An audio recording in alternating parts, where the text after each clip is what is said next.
So our next speaker is also one of the co-organizer, if not the main organizer of this workshop. It's a pleasure to introduce Dr. Mirella Barboni. So Mirella is an associate scientist in the Department of Ophthalmology at Semmelweis University in Budapest. And she works with ERG characterization of IRD patients in Budapest. I believe there are a few people from the department attending the seminar today.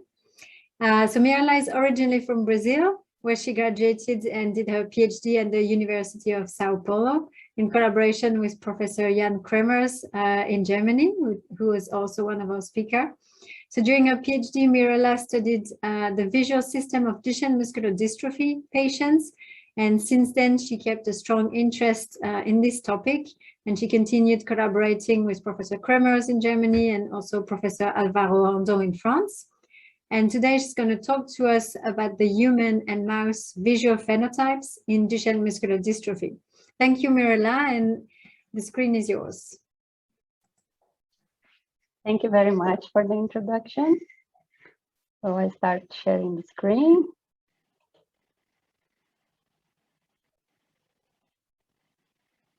Okay.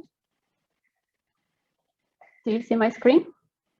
Yes, not yet in presentation. Yeah, that's perfect. No? Okay.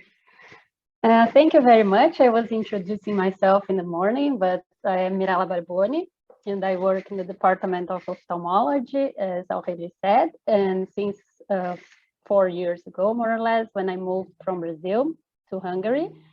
And I'm very glad to be in the middle of so many experts in inherited retina disease. It's a big, big pleasure. And I'm going to talk about DMD, which is not a typical inherited retina disease, because it's actually primarily a neuromuscular condition, but it's caused by monogenic alteration of the DMD gene.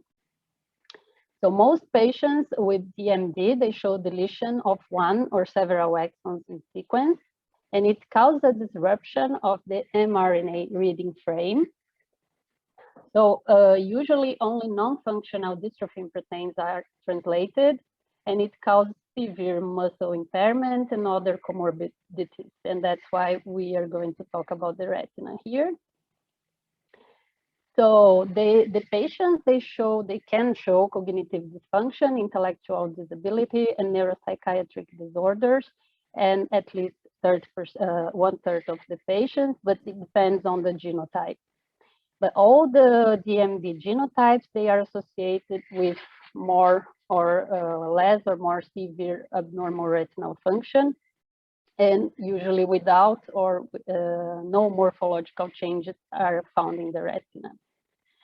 And there is a clear, or not very clear, but there is a relationship between specific mutations affecting the specific dystrophin proteins and the cognitive ability or the electroretinographic change. And let's see why it happens. So the DMD gene is in the X chromosome, and it's a very large gene. It's responsible for the transcription of the dystrophin protein, which is also very large, and it's necessary for muscle integrity. This dystrophin protein is called DP427, or full-length dystrophin, but this same gene has internal promoters that are responsible for the transcription of smaller gene products that are also expressed in the central nervous system. So these are the 4 internal promoters. They are in different parts of the gene, and the position of the genetic alteration in the DMD gene will impact the expression of different dystrophin proteins. So here we can see what happens. We have, besides the full-length dystrophin, we have at least 4 other types of dystrophin protein. These 3 larger dystrophin proteins are expressed by neurons in the retina. They are the DP206 and the DP140. This dystrophin protein called DP116 is not expressed in the retina, and this smaller one is expressed by Miller glial cells and the astrocytes. So in genetic Now, what happens is that if there is any genetic alteration in this first part of the gene, I think it's better if I, in this first part of the gene, then the patient will have only the full-length dystrophin affected. And if there is a genetic alteration in the second part of the gene, or the after exon 30, which is called downstream 30, then the patient will have multiple dystrophin proteins affected. Just to know more or less how is the distribution or the expression of dystrophins in the retina, you can see that for the DP427, the full-length dystrophin, it's more spread, and it can be found even in bipolar marginal cells. The DP206 is actually retina-specific dystrophin protein. It seems to be more isolated or specifically expressed by the photoreceptors. DP140 is less expressed in the retina, but still there in the outer plexiform layer. And the DP71, as I said, is expressed by Miller glial cells. So the profile or the distribution of the expression is very similar between mouse and human retina. Here I will explain very briefly how it works. So you have in the retina, you have the outer plexiform layer with the 3 types of dystrophin proteins, but specifically the DP260 is co-localized with mGlu-R6, which is the metabotropic receptor of the bipolar cells, and it's at the ribbon synapses. And the DP71, expressed by Miller cells, it's part of a protein complex that is responsible for the structural organization of the ionic channels, the membrane ionic channels. And I will not go into detail because the next talk is exactly about it. So it was in the early 90s that it was found out that Duchenne patients had ERG alterations. So what they found at that time was a negative dark adapted ERG, and this affected B wave with relatively preserved A wave was thought to be caused by the alteration between the communication of photoreceptors with the bipolar cells, or because of Miller glial cells alteration. And it was found that the rod-driven responses were more affected and not very clear the alterations of cone-driven response. But in the same study, they showed that the mouse model of ERG, the MDX, did not show alterations. It was their ERG was very similar to control mouse. So it means that the human phenotype did not agree with the mouse phenotype. And we need to remember that the MDX mouse has the genetic alteration at the exon 23, so only the DP427 is affected. And the conclusion was that the DMD gene products other than the DP427 could be responsible for the ERG alterations that they found in humans.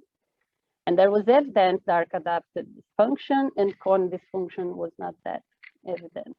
So a couple of years ago, I would say about 10 years ago, we started to study the vision of the human phenotypes of DMD. And we wanted to ask if in the case of photopic or cone-driven responses, we would find some alterations that it was hidden by the standardized protocol. So what we did, we measured psychophysical thresholds using luminance increments, that is what we call on protocol, and luminance decrements, what's off protocol, to measure contrast thresholds. It's a very simple paradigm that you just, instead of using grating, black and white gratings that you use for the contrast sensitivity, you just give brighter stimulation or darker stimulation compared to the background. And we also recorded full field ERGs to sawtooth modulation, which means that in one situation you turn on very fast the light and turn off slower, and you do the opposite for the off. And then we can analyze A and B wave in the case of the ON protocol, and the D wave, which is the positive peak in case of the off. And we found that for the ERG, there was significantly reduced responses for both DMD patients and DMD carriers. But in case of the DMD patients, this alteration was statistically significant. And with the psychophysical thresholds, it was very similar. We found that Duchenne patients had lower contrast sensitivity when we show the ON or the brighter stimulation. And we saw that it was not only the contrast sensitivity, and there was another ERG measure that we were asking ourselves if this was a problem of the con-opponent pathway, or it could be a problem, or just a problem in the luminance pathway. So what we did, we used red-green sine wave modulation also to record ERGs. And we had 3 different conditions in which 2, we gave more luminance to the stimulus, and the other one, it's a kind of cone opponent, or we would expect on and off cone cancellation to this stimulus. And for the controls, we expect to have very similar amplitudes for the 3 conditions. And what we found for the Duchenne patients is this V-shaped response, showing that here for the con-opponent response, we have even lower amplitudes, but when we give a little bit more luminance to the stimulus, we get very high amplitude. And this is actually what we expect when we test the same protocol with 36 Hertz, which is expected to have just luminance responses. And what we concluded is that there is an additional input from the luminance channel in these patients, and most likely because an asymmetric on and off responses that cannot cancel each other when it should. And actually we were able to test it because these patients, they had also their on and off measurement. And we calculated the ratio between the on and off response just by comparing the B wave with the D wave. And what we found is that the very high amplitudes they had in these conditions was correlated the on and off symmetry. So that luminance-like responses that they have in the place of having a con-opponent response was correlated with the on-off ratio. It shows that the more asymmetric responses, the higher the luminance-like response. Okay, so besides the contrast sensitivity in terms of visual perception, there is also a color vision deficiency. So patients, DMD patients, they show elevated color thresholds for the 3 vectors analyzed, proton, dilton, and triton. And we think that this was the reason, this type of changes in the retinal processing is the reason for that. We also did dark adaptation because there is a more severe phenotype in the rod or dark adapted responses. And what we did, we had 2 groups of patients, the ones with the mutation in this beginning or the first part of the gene affecting only DP427, and the ones having the mutation in this other part of the gene. We had to change a little bit the protocol. We didn't use the standard dark adapted protocol because they were kids and they were not able to sit down and press button for 40 minutes. So we did 8 minutes of testing after the bleaching with the green and the red and the green light. And after an interval, 5 minutes, we tested just the green light to find the rod threshold. And what we found is that for this first part, for this cone threshold, they were very similar, patients and controls. And for the rod thresholds, they were elevated for both groups of DMD patients, but for the ones downstream 30, they were significantly different, as you can see here, in red. And this was well correlated with the dark adapted B wave amplitude, showing that, yes, the rod dysfunction is probably the reason for the lower B wave and also for the elevated dark adapted threshold. Okay, then yes, it's important to say that the down-third patients, in this group of patients, it was always more evident the dysfunction. So besides the DP427, they have at least the DP260 affected. And then in summary, we can say that the ERG changes are not associated with obvious visual symptoms, as the DMD patients, they don't complain about vision usually. They have normal visual acuity, but we can see here that contrast sensitivity and color discrimination are affected, as well as dark adaptation.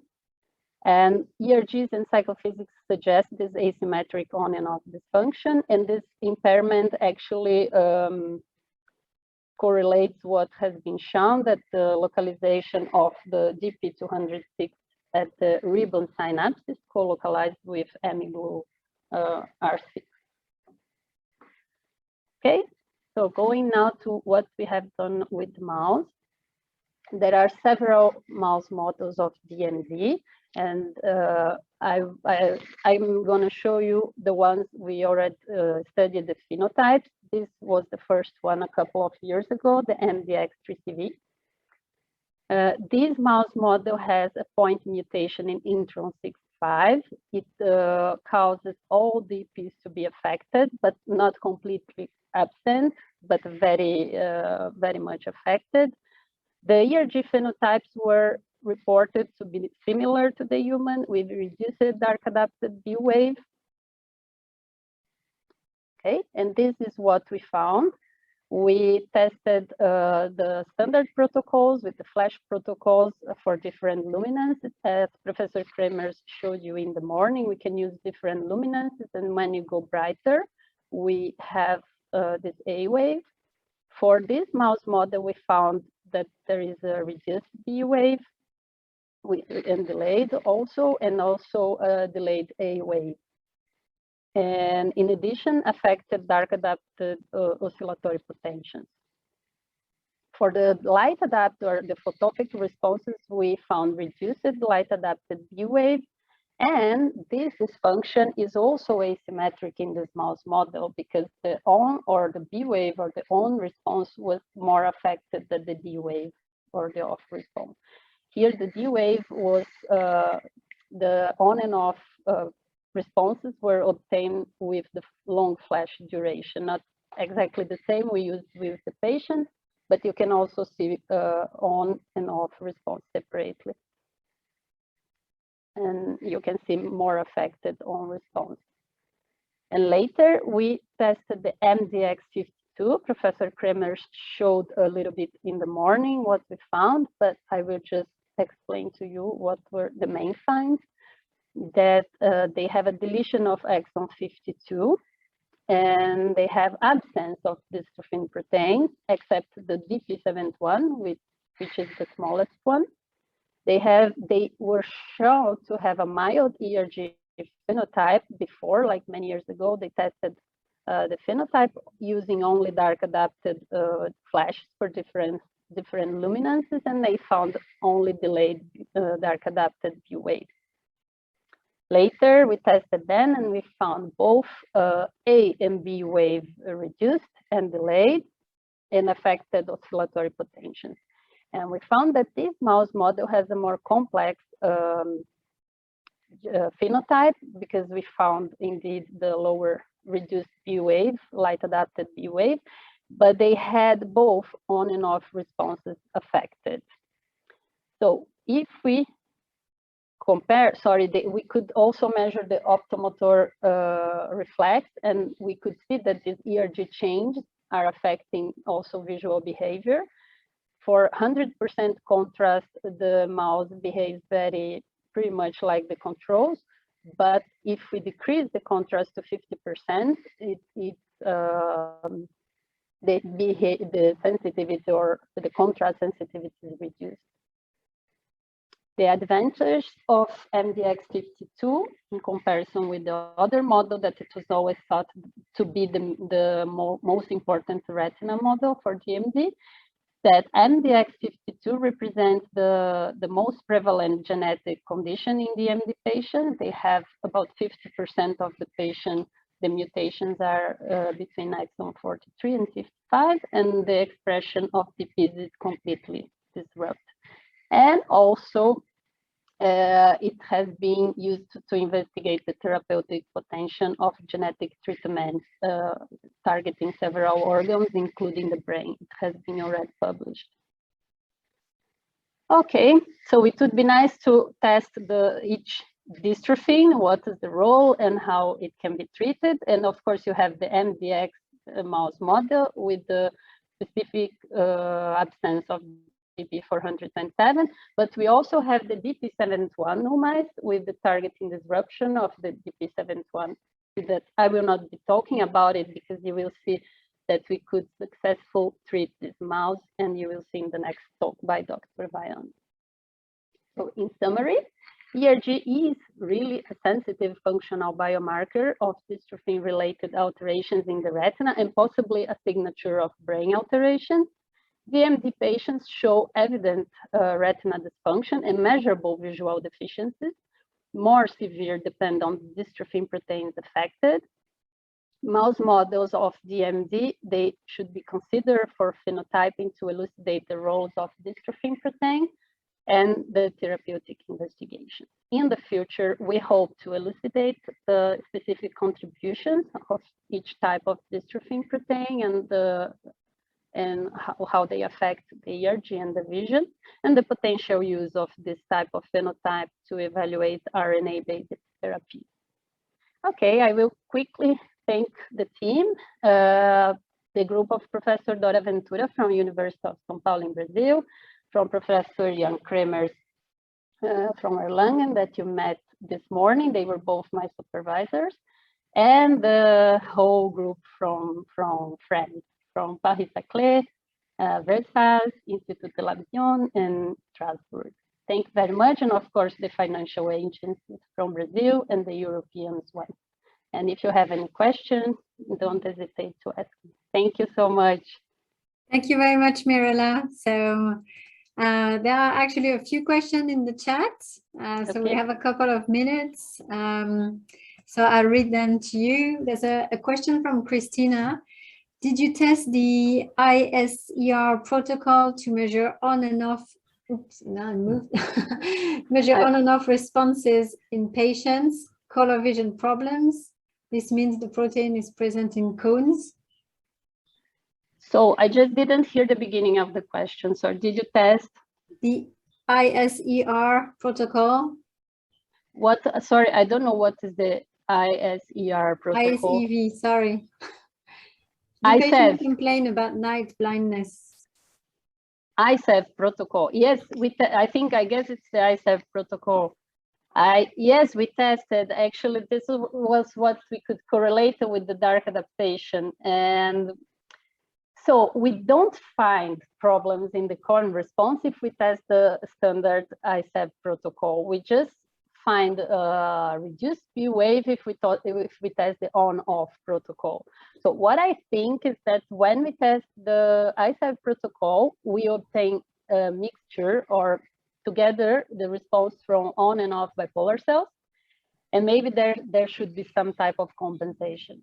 I don't know, but when we test this on and off, we can clearly see that the on protocol is negative, like the B wave is at the level of the A wave or the baseline or even lower, but we don't see any problems with the D wave.